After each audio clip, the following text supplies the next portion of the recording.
Good evening and welcome to the last session of the Captive Power Conference Series 2009. This being the 16th of September, this series is now ending in Bhubaneswar for the year 2009. We'd like to welcome Sri R.K. Grover, who is a member of the Eastern Regional Power Committee. Member Secretary, I stand corrected. We'd like to welcome Sri R.K. Grover, who is a Member Secretary of the Eastern Regional Power Committee. Sir, we'd like to know, and our viewers would like to know, what is the Regional Power Committee and what does it do? The Regional Power Committees are a body created by Central Government of India to look after the various aspects of electricity in that region. The country has been divided into 5 regions and there are 5 regional committees.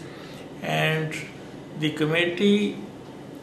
regional committee looks after almost all the aspects like maintenance of the grid, then operation and maintenance, then scheduling of generation, then allocation of power to various constituents, bilateral issues of constituents, the accounting,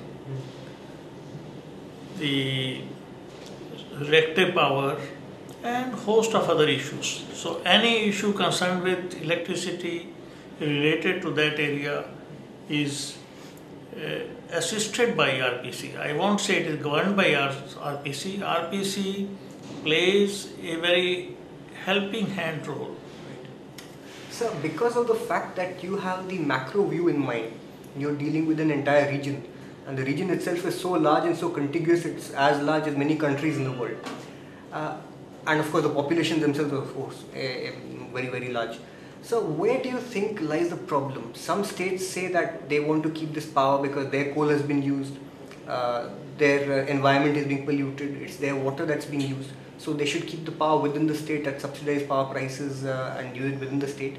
Whereas other states feel that because they are going in deficit, yet they are promoting manufacturing, they are selling their products to these states, etc.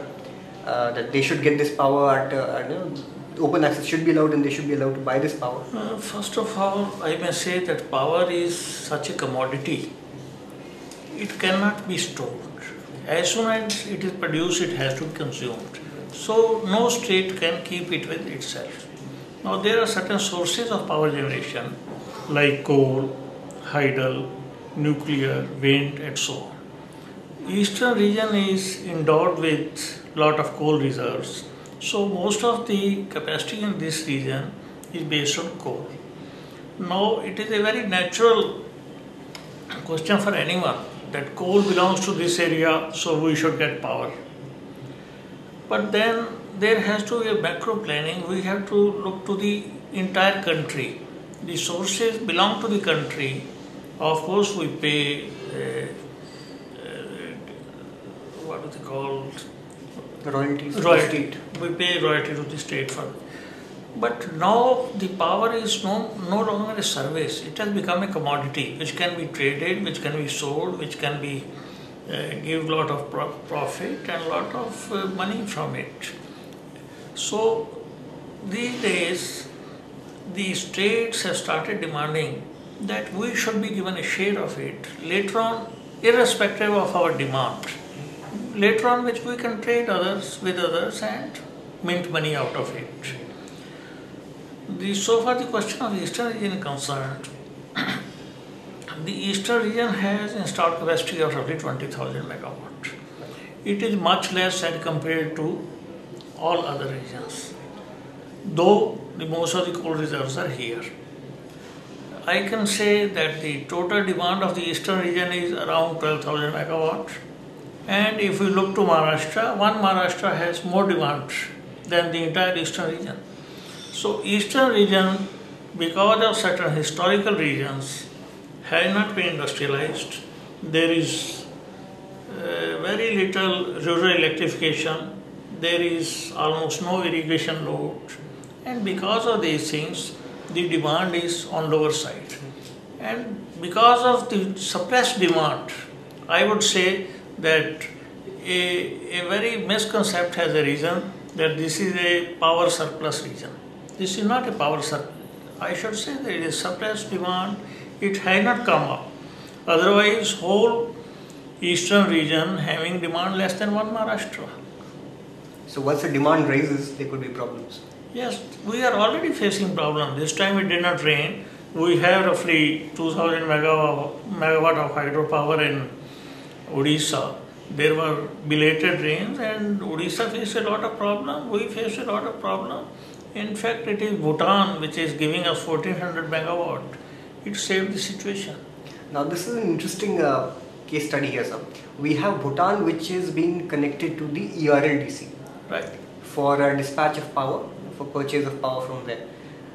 What role can such import of power play for the whole country? If you ask me, all the sources, whatever natural resources nature has given us, whether it is coal, whether it is water, whether it is wind or tidal, everything needs to be exploited to meet our demand.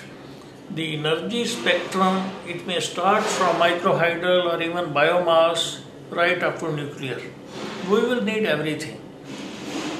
Luckily, in northern part of our country, we have two neighbors. One is Bhutan and other is Nepal.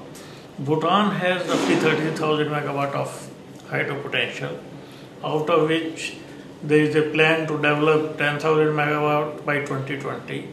Nepal negotiations are going on, and I would say these countries can be as rich as any oil-rich country like Kuwait or Dubai or anything like Saudi Arabia. Nepal has a potential of 150,000 megawatt, and if I convert it into barrels of oil, I would say they have millions of barrels of oil reserves. So all power, all potential available in Bhutan and Nepal needs to be developed and shared with India. It is a win-win situation for both the countries. The economy of Bhutan it started improving with Chokha, and with Tala it is booming, and within few years I would say Bhutan would be a rich country.